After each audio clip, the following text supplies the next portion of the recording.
প্রথমত আমরা মুসলিম বিশ্বের করণীয় তো অনেক।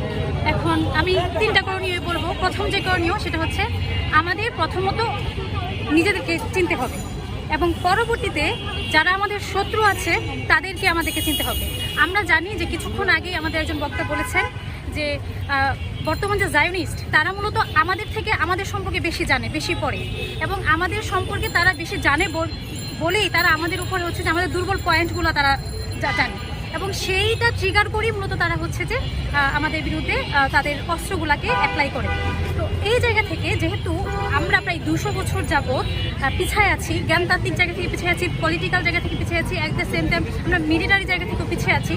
এই জন্যই আমাদেরকে মুসলিম উম্মাকে সর্বপ্রথম তাদের নিজেদেরকে শিখতে হবে, পর্যাপ্ত জ্ঞান অর্জন করতে হবে, নিজেদের ভূখণ্ড অ্যাট দ্য সেম টাইম মানে মুসলিম উম্মার ইতিহাস সম্পর্কে খুব ভালো মতো জানতে হবে। দ্বিতীয়ত ইতিহাসে বারবার করে ফিরে আসা যে ইসলামের শত্রুগুলো আছে তারা কীভাবে কাজ করেছে সেই বিষয়গুলোকে আমাদেরকে জানতে হবে এবং ওই অনুযায়ী আমাদের ম্যাপ সাজাতে হবে। এটাই ছিল